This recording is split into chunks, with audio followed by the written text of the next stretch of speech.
My boy deserves to run the show now. Vincent said it like he was announcing the weather. I stood there in the conference room of Hollowgate Systems, watching him lean back in his chair with that satisfied smile he wore when he thought he had everything figured out. My name is Jordan Hayes, and at 52, I had spent the last 8 years turning his dying construction company into something worth talking about. The irony wasn't lost on me that we were having this conversation in the same room where I had presented the plans that saved his business.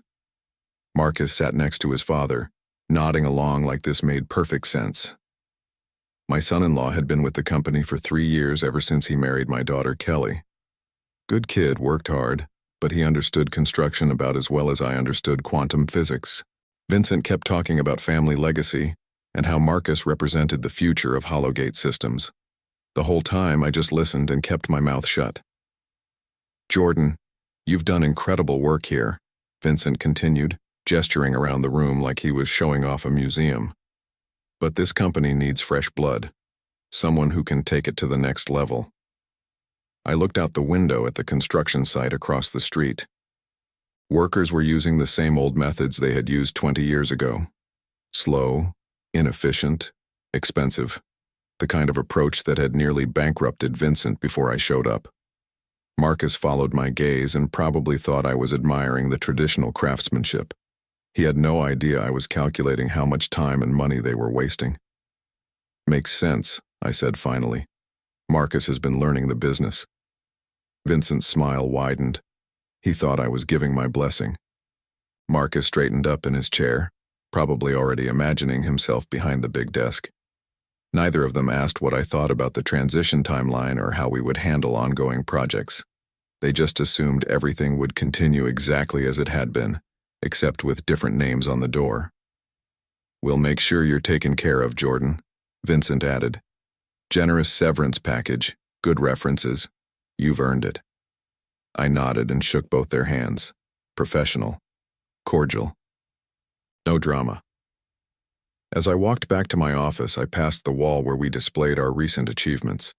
50 million in annual revenue. Safety ratings that made competitors jealous. Project completion times that seemed impossible to other firms. Vincent and Marcus probably looked at those numbers and saw family success. What they didn't see was the foundation underneath it all.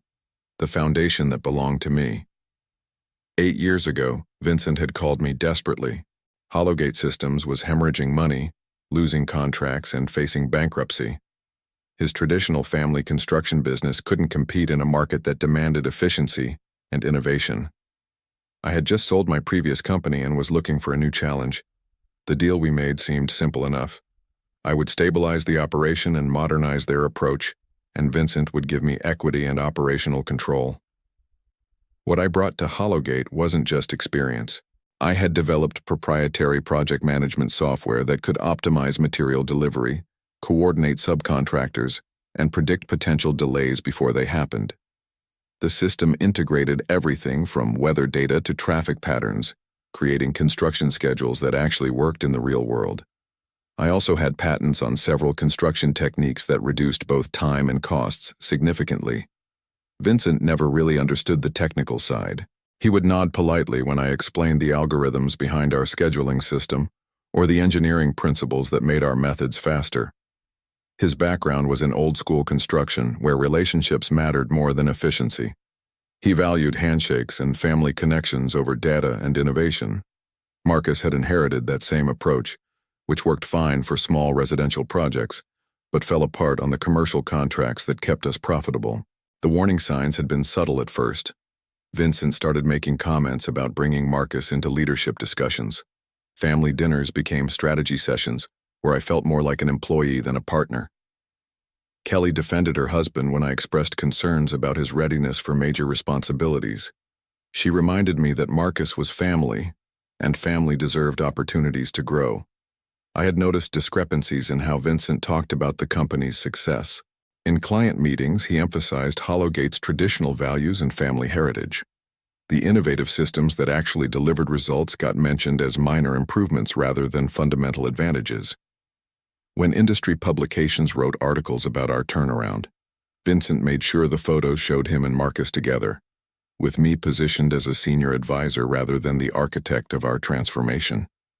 The financial reports told a different story. Revenue had grown from 12 million to 50 million during my tenure. Our profit margins exceeded industry standards by significant percentages.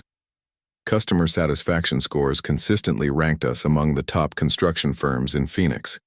But Vincent increasingly framed these achievements as natural evolution rather than revolutionary change. Marcus had been asking more questions about our proprietary systems lately. He wanted access to the project management software and detailed explanations of our construction methodologies. I had been sharing general principles while keeping the specific technical details private. Vincent encouraged this knowledge transfer, assuming everything would remain within the family business regardless of personnel changes. He never asked about intellectual property ownership or licensing agreements. That oversight would prove costly. The morning after Vincent's announcement, I sat in my truck outside the office for an hour before going inside. The parking lot was filling up with workers heading to various job sites, using the efficient routing system I had designed. They loaded materials according to delivery schedules my software had optimized. Everything ran like clockwork because I had built the clock. Inside, Marcus was already at my desk, scrolling through project files on my computer. He looked up when I walked in, not even slightly embarrassed about going through my materials without permission. "Dad thought I should start familiarizing myself with the current projects," he said, clicking through spreadsheets like he was browsing social media. "This software is pretty sophisticated. Who developed it?" I moved around him to get my coffee mug, taking time to think about my answer. Marcus was looking at the interface of a system that had taken me 3 years to perfect. The algorithms behind those simple screens represented thousands of hours of development work, testing, and refinement. But to him, it probably looked like any other business application. "Custom development," I said. "Took a while to get it right." He nodded absently, already focused on something else. "Vincent wants me to understand how we maintain our competitive advantage. He says the key is building strong relationships with subcontractors and suppliers." That's when it hit me. Vincent genuinely believed the company's success came from traditional business practices. He thought our innovation was just window dressing on fundamental construction principles that any experienced operator could replicate. Marcus was learning the wrong lessons because his father was teaching him the wrong curriculum. I walked over to the window and watched our crews preparing for the day. Every aspect of their work followed protocols I had developed. The safety procedures that kept our insurance costs low, the quality control measures that eliminated rework, the coordination systems that prevented costly delays. Vincent saw efficient workers and attributed their performance to good leadership. He missed the invisible infrastructure that made their efficiency possible. The realization settled over me slowly. Like dust on a construction site, Vincent wasn't just replacing me with Marcus. He was gambling the company's future on the assumption that our competitive advantages would automatically transfer to new management. He believed our success was rooted in Hollowgate's family culture, rather than the technical innovations that actually delivered results. I pulled out my phone and scrolled through my contacts until I found the number for my patent attorney. We hadn't spoken in 2 years, but I had a feeling that was about to change. As I walked back to my desk, Marcus was still clicking through project files, completely unaware that he was looking at the interface rather than the engine. Vincent's confidence in family leadership was about to meet the reality of intellectual property law. The call could wait until I got home. Some conversations were better held in private. 3 weeks later, I requested a formal meeting with Vincent to discuss the transition details. I brought documentation outlining my contributions to the company's growth and proposed a timeline for transferring responsibilities to Marcus. Vincent seemed pleased that I was being cooperative about the change. He had no idea I was gathering information for my attorney. "The important thing is maintaining continuity," Vincent said, reviewing my transition proposal. "Our clients trust Hollowgate systems because we deliver consistent results. Marcus understands that." Marcus nodded enthusiastically. He had been shadowing me on client visits and sitting in on planning meetings.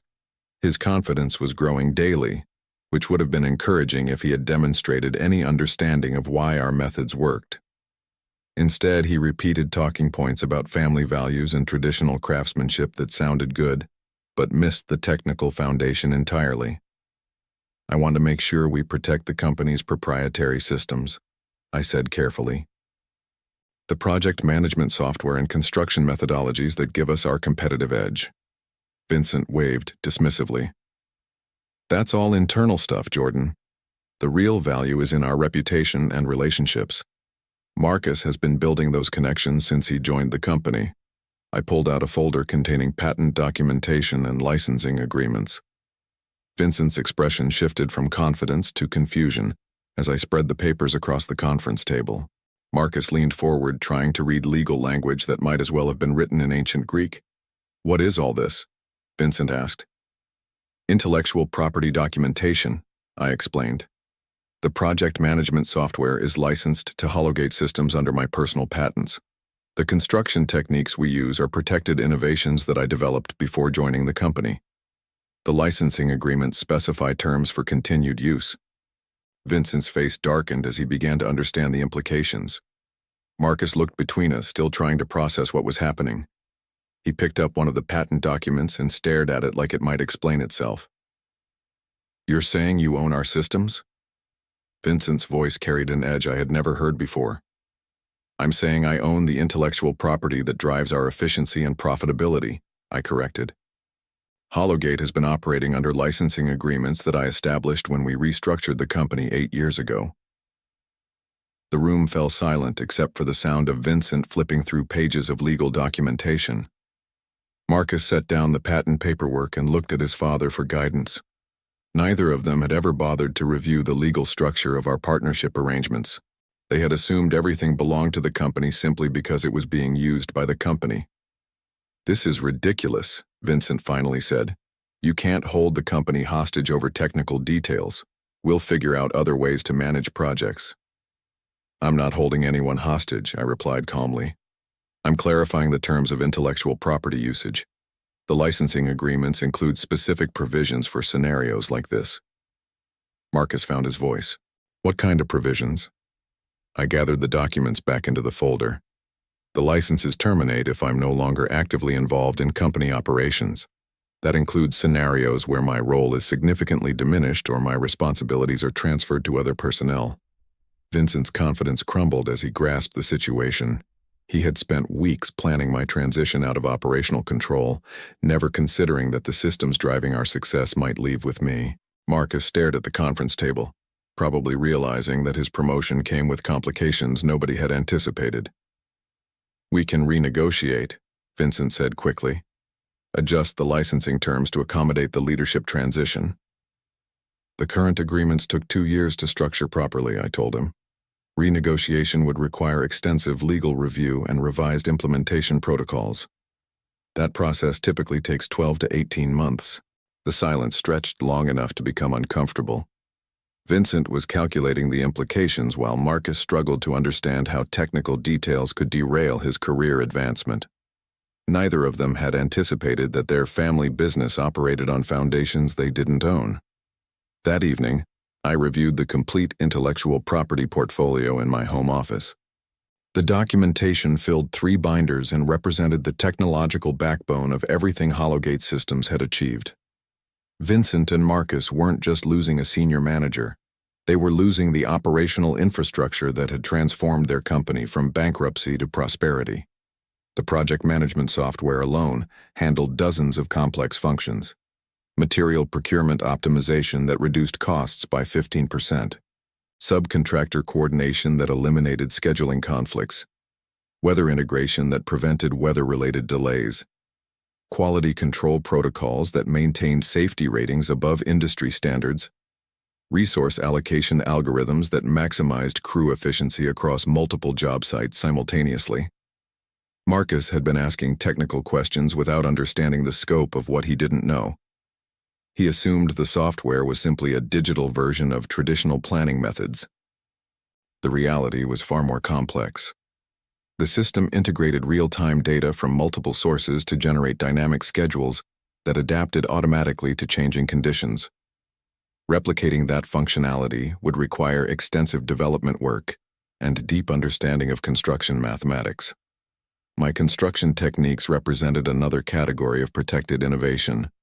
structural engineering approaches that reduced material waste while maintaining strength requirements, foundation methods that accelerated installation timelines without compromising stability, installation procedures that minimized labor costs through improved efficiency. These weren't minor improvements over standard practices. They were fundamental advances that delivered measurable competitive advantages. The patents covered specific technical implementations rather than general concepts. Competitors couldn't simply copy our approaches without violating intellectual property protections. Vincent's assumption that other firms use similar methods was completely wrong. Our techniques were proprietary innovations that created the efficiency gaps our competitors couldn't explain. I had also discovered additional complications during my legal review.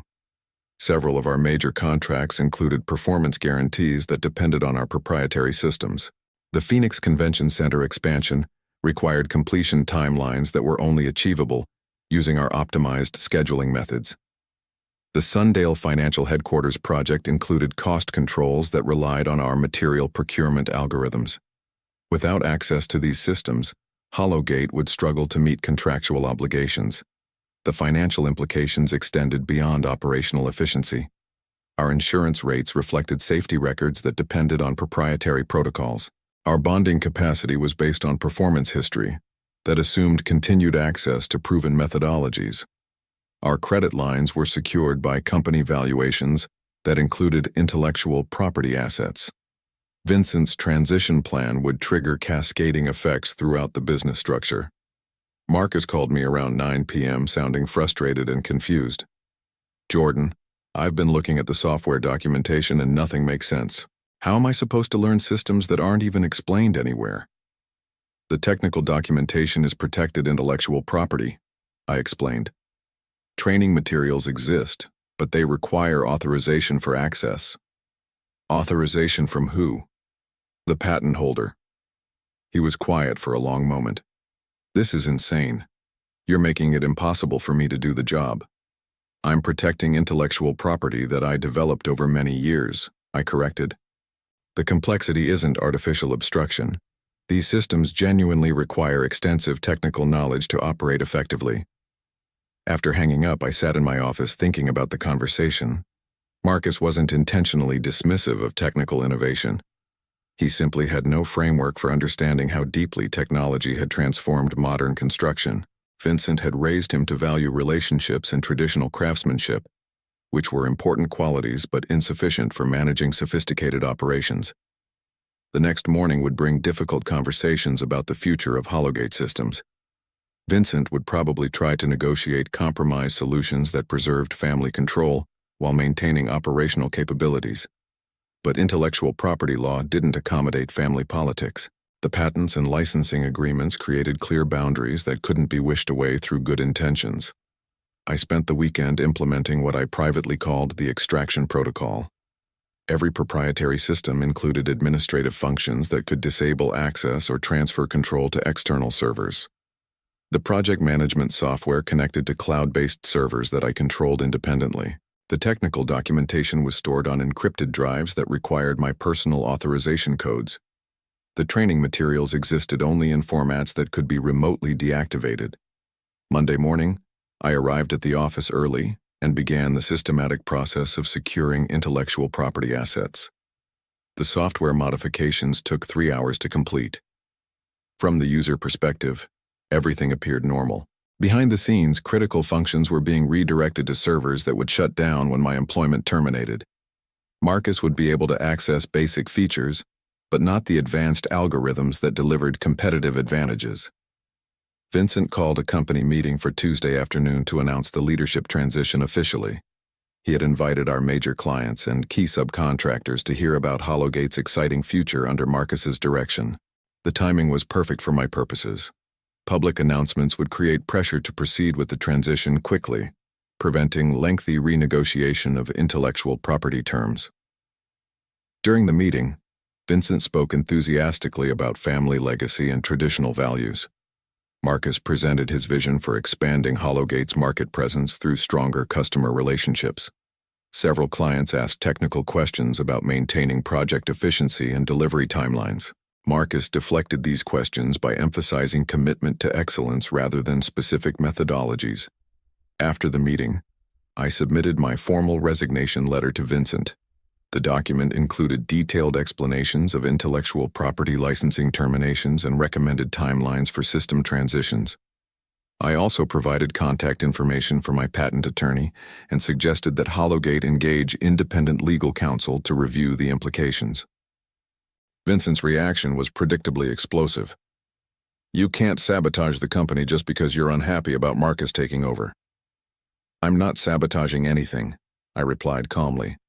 "I'm exercising legal rights that were established when we structured our partnership 8 years ago. The licensing agreements include specific termination provisions that activate when my role changes significantly." Marcus tried a different approach. "What would it take to keep the licenses active? We could adjust your position to maintain operational involvement." "The licensing agreements specify active management responsibilities," I explained. "Advisory roles or reduced involvement don't meet the criteria for continued licensing." Over the following week, Vincent hired a law firm to review the intellectual property documentation. Their analysis confirmed what I had been explaining. The patents were valid, the licensing agreements were enforceable, and the termination provisions were legally binding. Hollowgate's options were limited to renegotiation or replacement of the proprietary systems. The replacement option presented significant challenges. Developing equivalent software would require 18 to 24 months and substantial investment. The construction techniques were protected by patents that prevented direct replication. Finding alternative methods that delivered comparable efficiency would require extensive research and testing. During that development period, Hollowgate would operate with significant competitive disadvantages. Vincent attempted to negotiate licensing extensions that would allow gradual transition to alternative systems. My attorney explained that such arrangements would require new agreements with different terms and conditions. The original licenses couldn't be modified retroactively to accommodate changing business relationships. Marcus grew increasingly frustrated as he realized the scope of his predicament. The software interface that had seemed straightforward revealed layers of complexity when critical functions became unavailable. Project schedules that had previously updated automatically required manual calculations that he couldn't perform. Material procurement optimization reverted to traditional methods that increased costs and delivery times. On Friday afternoon, I cleaned out my office while Marcus watched from the doorway. He looked like someone who had just discovered that his new car didn't include an engine. Vincent sat in the conference room, surrounded by legal documents and technical specifications that represented 8 years of innovation he had never bothered to understand. My resignation became effective the following Monday. The licensing termination would activate 72 hours later. By Thursday morning, the full impact of the intellectual property withdrawal became undeniable. The project management software displayed error messages instead of optimized schedules. Marcus called our largest subcontractor to explain why material deliveries would be delayed. The Phoenix Convention Center project manager demanded explanations for sudden timeline changes that violated contractual commitments. I was in my home office when Vincent called, his voice barely controlled. "Jordan, you have to help us. The Morrison project is falling apart and Marcus can't figure out the scheduling system." "The scheduling system is no longer available to Hollowgate," I replied. "The licensing terminated as specified in our agreements. This is going to destroy the company." "The company still has capable people and good relationships. Those were always Vincent's priorities." Marcus took the phone. "Jordan, I don't understand any of this technical stuff. Can't you just show me how to make it work?" "The systems require extensive training and technical background," I explained. "Even with full documentation, implementation takes months of specialized education." Vincent came back on the line. "What do you want? Money? A partnership deal? Just tell us what it takes to fix this." "I'm starting my own firm," I said. "Jordan Hayes Construction Solutions. We'll be using advanced project management techniques and proprietary construction methods to deliver superior results for our clients." The silence lasted long enough that I wondered if the call had dropped. Finally, Vincent spoke again. "You planned this whole thing. I protected intellectual property that I developed over many years. Hollowgate chose to terminate my operational involvement without considering the legal implications. After hanging up, I reviewed the client list I had been developing. 3 major contractors had already expressed interest in Jordan Hayes Construction Solutions. They had worked with Hollowgate's efficient systems and wanted access to similar capabilities for their own projects. The Phoenix market had plenty of room for a firm that could deliver results rather than promises. 6 months later, Jordan Hayes Construction Solutions had secured contracts worth $32 million. Our proprietary systems delivered the efficiency and reliability that clients expected from modern construction operations. Meanwhile, Hollowgate systems struggled with cost overruns and deadline failures that damaged their reputation throughout Phoenix. Vincent had attempted to hire software developers to replicate my project management system. After spending 4 months and significant money, they produced basic scheduling software that lacked the sophisticated algorithms that made the original system effective. Marcus learned traditional construction management techniques that worked adequately for simple projects, but failed completely on complex commercial contracts. The Morrison project became a case study in operational failure. Without optimized scheduling, material deliveries arrived late or in wrong quantities. Subcontractor coordination broke down, creating conflicts that delayed progress and increased costs. The final completion was 3 months behind schedule, triggering penalty clauses that cost Hollowgate nearly $2 million. Several longtime clients shifted their business to firms that could guarantee reliable performance. The Sundale Financial Headquarters project was reassigned to a competitor after Hollowgate admitted they couldn't meet the original timeline commitments. Marcus discovered that relationship building was insufficient when those relationships were damaged by operational failures.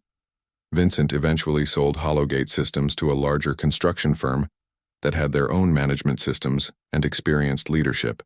The sale price reflected a struggling company rather than the $50 million operation it had been under my management. Marcus found employment with the acquiring firm in a junior project management role. The intellectual property that Vincent had dismissed as technical details proved to be the foundation of everything Hollowgate had achieved. Family legacy and traditional values were meaningful concepts, but they couldn't substitute for the innovation and efficiency that modern construction demanded. Some bridges you don't burn, you just stop maintaining them, and time does the rest.